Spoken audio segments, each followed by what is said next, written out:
Welcome back, SimCity 4 viewers. It's been a long time since I last uploaded an episode. More than a week, in fact.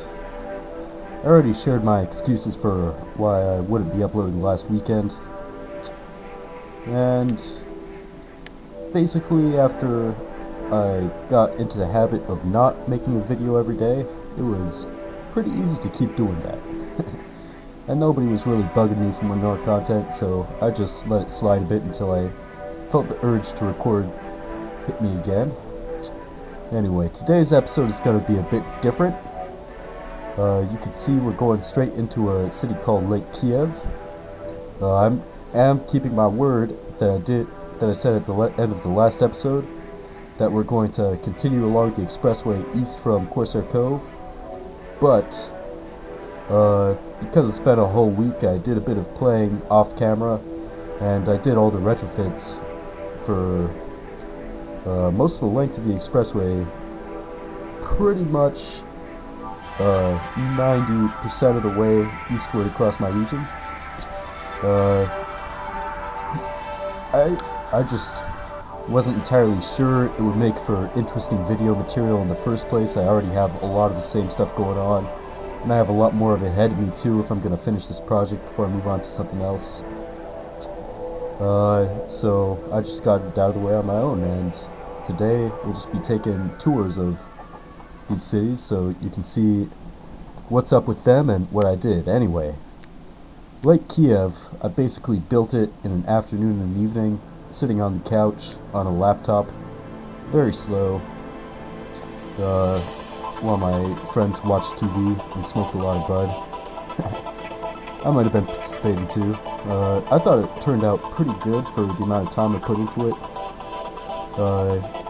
See, I've been back to make a number of these improvements, like this tulip intersection here, the rail viaduct that with all the grid separated crossings. That's all relatively new. Yeah, I mean, there's really not too much to say about it. It's a town centered on a small, strangely shaped lake.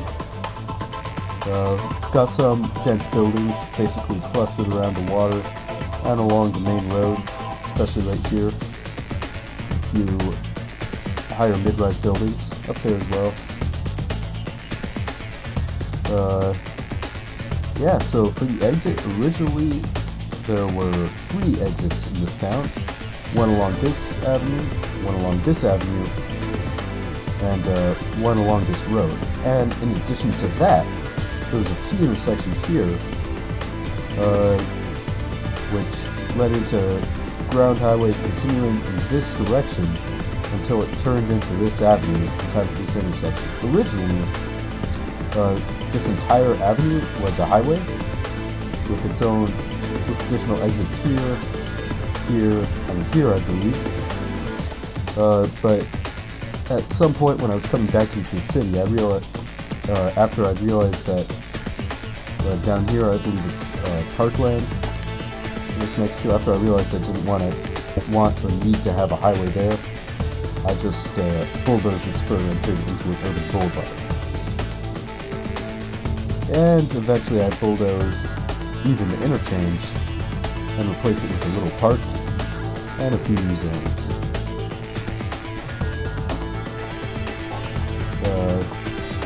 So in the end, it looks a little bit funny. This avenue connects to this one through a 2-lane road, and you have to turn right and then left through 4-way intersections, but works well enough, I guess. Definitely traffic in this city is not a problem, except I believe along this avenue where we have the eternal commuter problem, and also for one tile along this road where we have commuters from Mexico taking it as a shorter route to these industrial jobs. Well, not a shorter route, it's pretty much the only route. So yeah, that's about what there is to see in Lake Kiev. We've also got this cool rail tunnel here, which well, last time I came to the city, people were using it, but right now it appears this road is overtaking it for the moment. Yeah, I thought that looks cooler than overpass wood in that location at least. I also like the look of the rail viaduct. I think it's pretty realistic to see that kind of thing in that level of density in an area for American cities at least. But anyway, let's move on to the next city. If I'm not mistaken, oh damn it, I'm gonna have to go back into Lake Kiev and run the time a bit. If you accidentally save with the real highway transit map mod installed without having run the time in the city, it turns all the roads to look like real highway in the transit map. It's pretty annoying and such, but not much to do for it. I'll just fix that after I finish recording this episode. But anyway, next town to take a look at is Fallen Hero Bend. This city is one with a lot of history. It's the second city I ever built in SimCity. Or maybe it's actually the third, you know. They're all small tiles though, and none of them were too fancy.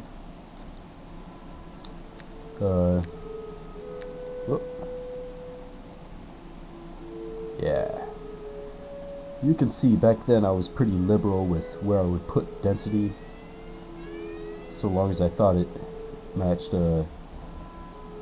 well, I didn't really have any clue where I would go with the rest of this region, so I figured it would make sense to have some kind of CBD along the riverfront. And it's the same in the other early small tiles I built with waterfronts. In the end though, I don't think it looks too bad. I think the road pattern is pretty functional. I don't believe there's too much in the way of traffic. This expressway, all of the early... I didn't start building expressways until I'd already built out quite a number of cities. And then I just built Maxis highways, so this has actually had a few iterations. I believe that this alignment didn't originally correspond to anything.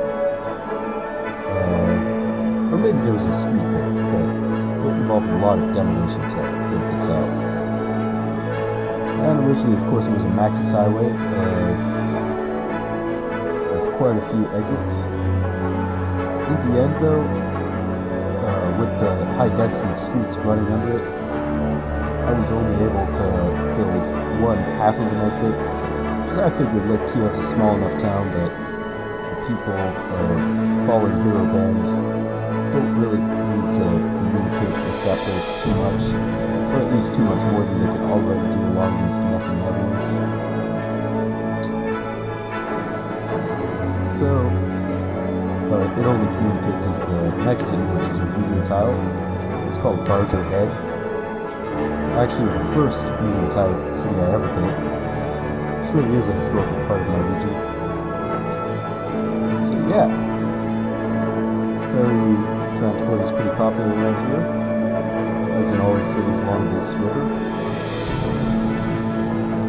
And there are a few undeveloped zones, but there's really not all that much to see here, so I won't linger too long. Yeah, this city has changed quite a lot since I first built it. Even though the layout of the roads, except along the expressway, have pretty much kept untouched. You can see that custom content has pretty much taken it over, even though back when I built it, I only had a handful of mods, maybe the network add-on mod and one other thing.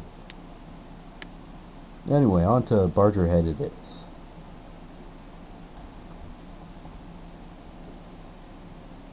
This city used to have a lot of problems. Traffic up the wazoo. Abandonment issues. I never had demand issues here, but I did have more than one budget crisis.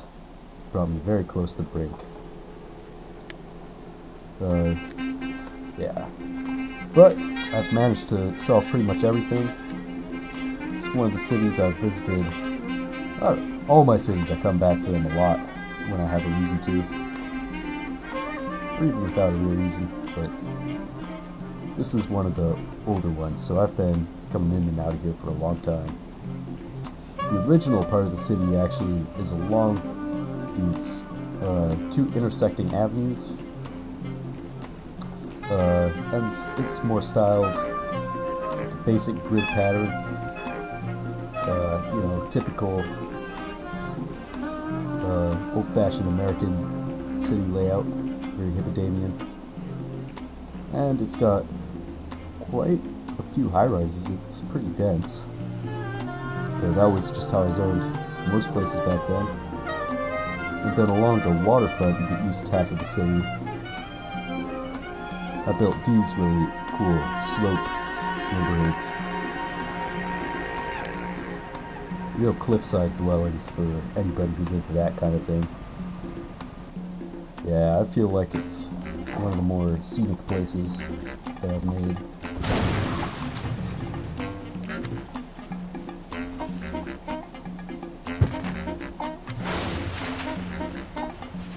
Damn. That's unfortunate.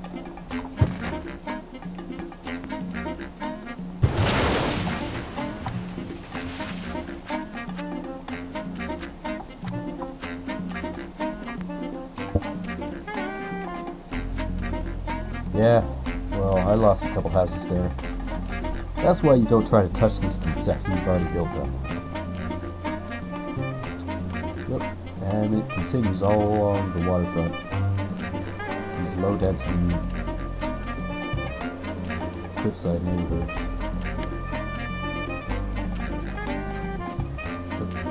Is that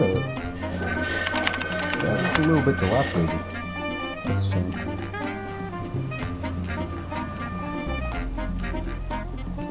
Yep. And I was really just taken aback by how cool this looked after I built it. Every time I exited the city, I would always zoom in somewhere around like here, just so I could make sure I'd get a close look at it the next time I looked up the city. Yeah. Anyway, so as follows the pattern from most of the cities around this part of the region. The rail viaduct is not original.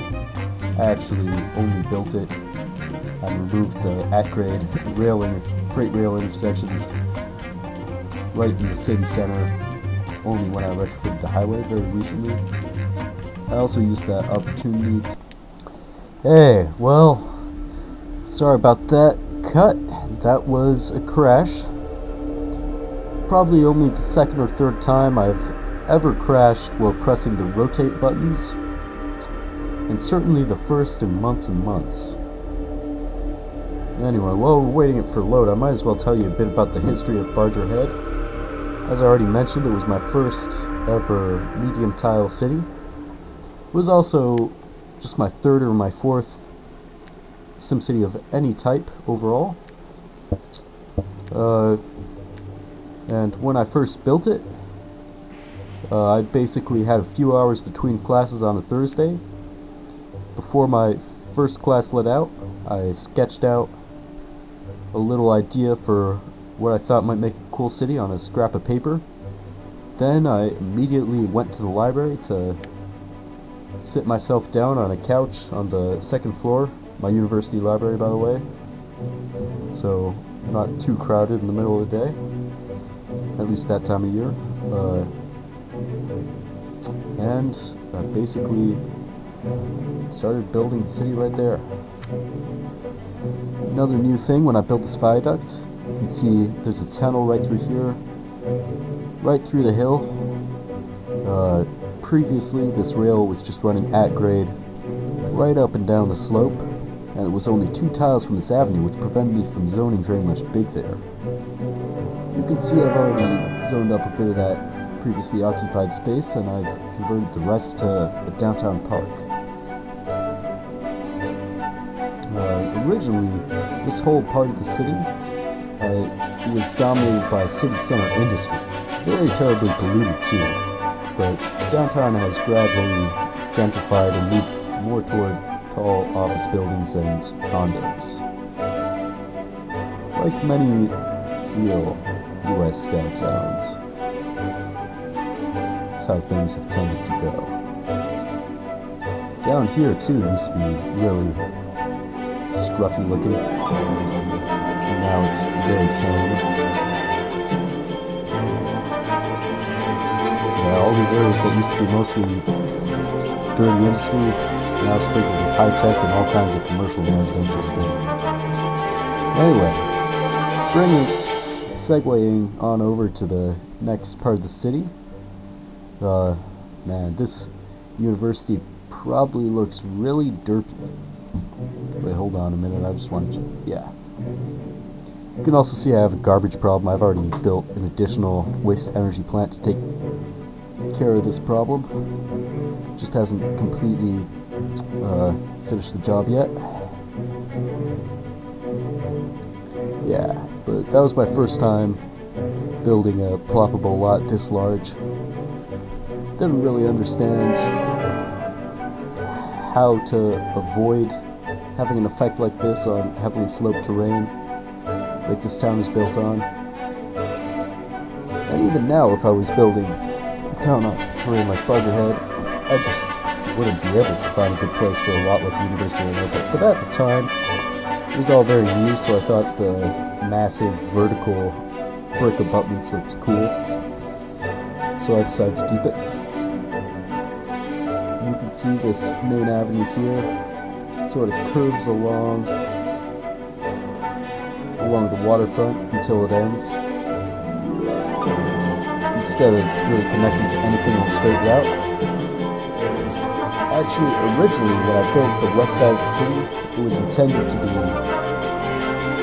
a lot more suburban than the east side, and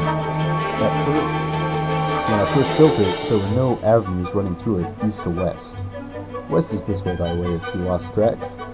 And just west of the city, you might have noticed on the region view map, is Fustat, the densest city. So that was a pretty serious problem, since the west side of the city, was always an industrial job center, just as it is now, as well as a major population center closer to the coast. So that was quite a bit of traffic in this area, overwhelmed anything I built. Now you can see I have a lot of parallel avenues right into Fustat. Even when I built those, I was having some pretty serious traffic problems until I really turned my attention to the first area of the west side of the city that I built close to this avenue and made them connect more logically. At first, the street grid here very short on east to west connectors because those have to be very steep around here, and I was trying to follow the contours of the terrain a bit. Although, looking at it now, it's so bumpy that I find that hard to believe, frankly. Yeah, I don't think I'd ever build like this again, but definitely, I'm glad I have this variety in my city. You can see the west side of the city is very far developed from its suburban beginnings. A lot of density has zoned in, sort of mid-stage buildings. Oh. See over here, you can tell that all these ploppables were put there back when this whole area wasn't much of a thing. Yeah. This big mountain park here, no, it's more like a dimple of land, or some kind of rocky hill crest. It's the first park of its kind that I built in my region for just terrain-heavy nature park, and it's pretty boring by the standards of what I do now. Just some god mode trees. Just because of the nature of the terrain itself, there is some variety in that, but I do things. I would probably try to, put some water in there somewhere or something like that nowadays. Maybe some hiking trails if I was feeling ambitious. It's kind of heavily sloped for that though. Yeah. And the route of some of these avenues just looks pretty funny to me nowadays. Yeah, this whole area was as dense as it is from the beginning. It was my first try at transit-oriented development. You can see this is a tram on road network, and this was all zoned in around that at its current density. It's definitely a big success. It led me to,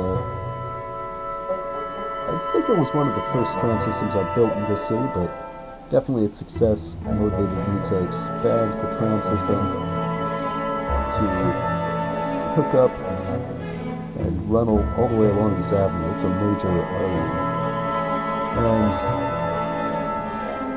it goes all the way, I believe, to Coconut Creek. Let me check that. Oh, it's not telling me, but no, this is still Gold Heights. This is the eastern part of Gold Heights, though. Coconut Creek is beyond this corner. Yeah, you might remember the trams that ran through Gold Heights. Barger Head has a larger tram system. It's only on the west side though, which is kind of funny because the east side, it's where the historic density is. But for some reason, didn't get any of that stuff. The tram system, of course, also hooks up to Fustat in a couple of places. Fustat, as you likely remember, has the most complete streetcar system of any city I've built. The most expensive product. That hotel looks pretty out of place right there. Pretty much of half a mind to demolish it. Well, I think I'll keep it still like that. Yeah. So that's the deal with Barger Head. And this highway, as I've already been over, I wasn't building highways back when I first built this place. My region was just too small to really justify that, and I had no idea where to go anyway. So it was quite destructive when I ran an access highway through here. I was able to fit 2 exits back then. Nowadays, of course, with Project Symphony, it's only 1. But man, this neighborhood used to be one of the grittiest parts of the city. That's why I chose it for the highway. And basically, I think there might have been a street running along this alignment or something. Maybe even nothing, but that was a pretty big transformation of the city, albeit it only touches a corner. Barger Head, for all intents and purposes, this expressway lets it communicate with some other cities fairly efficiently, but for the most part, it's a city without highways. The only major avenue bridge that I have like this left in my region, I believe. That connects 2 parts of the region without an accompanying highway bridge. Or 2 parts of the city. Population of the city, 73,000. It actually used to be considerably higher. It was my first, no, not the first. But at one point, it even capped 100,000, but, well, we have a lot fewer project towers, basically. Those are what really drive your population up if you have a poor city. Yeah. Anyway, moving on to the next town on this side of the expressway. It's called Quarrytown. I believe I built it after I'd already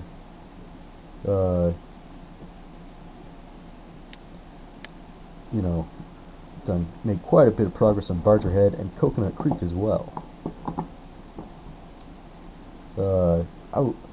I built, like most of my small tile cities, I built it out in an afternoon or a night sometime.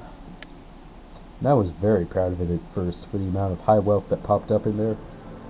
It was easily when it was built, the wealthiest city in my region. It also didn't have a highway from the start. With this highway, I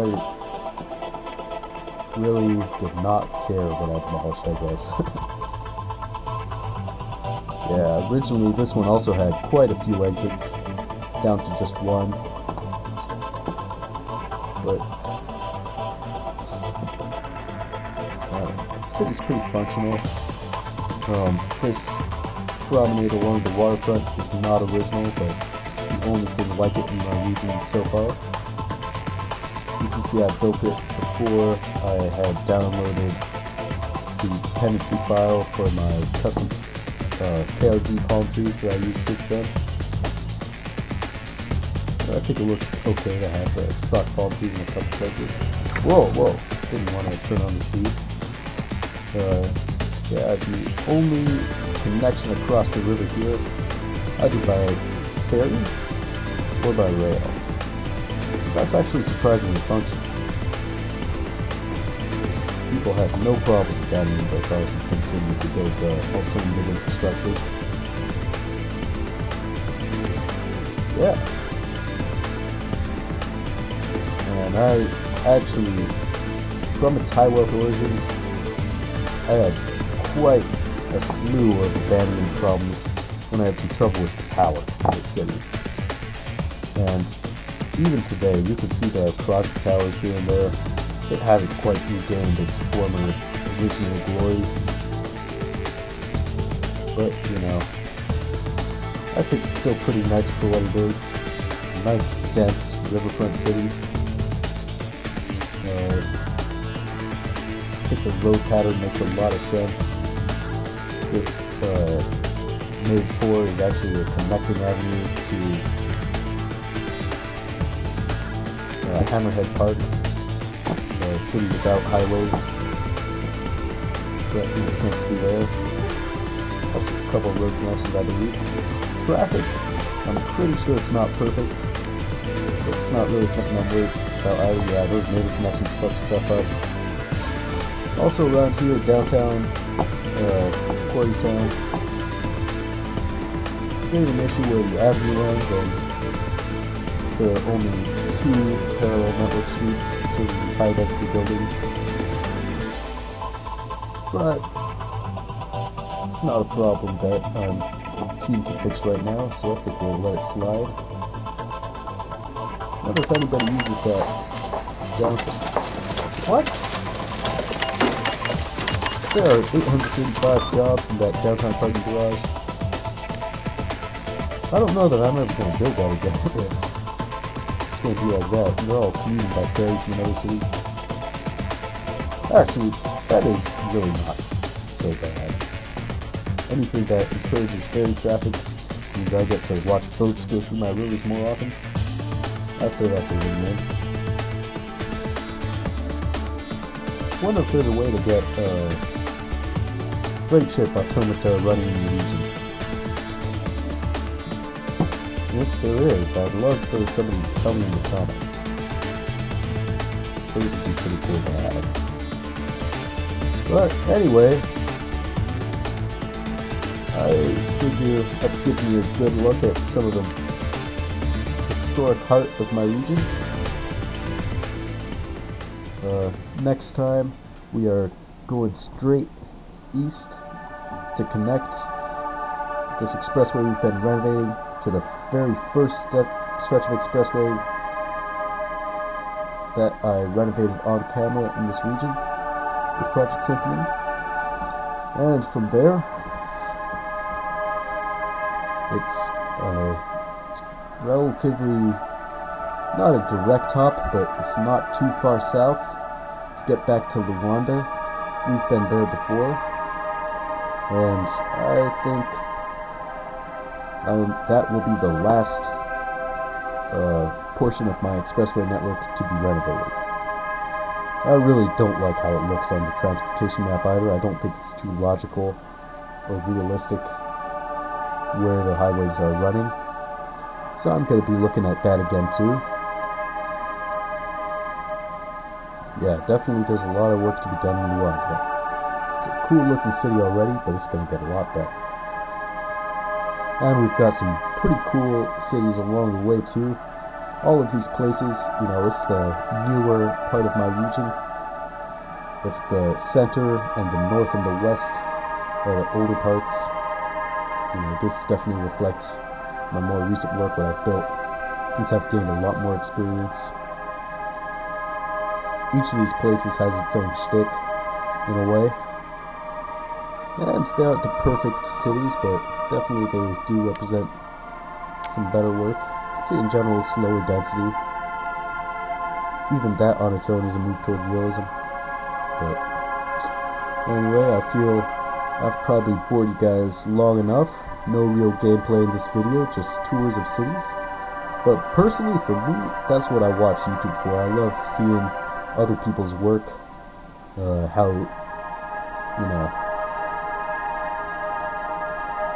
how they approach the problem of creating a cool looking city from their unique experiences and the places they've lived, and how that's different from how I do it. I mean, there's just so much that you can sort of learn about how a person's ideals of urbanism, how they view places. I mean, I'm just rambling on and on. So I think I'll cut it short and see you guys in the next episode when we make it to the next city east, Clearwater.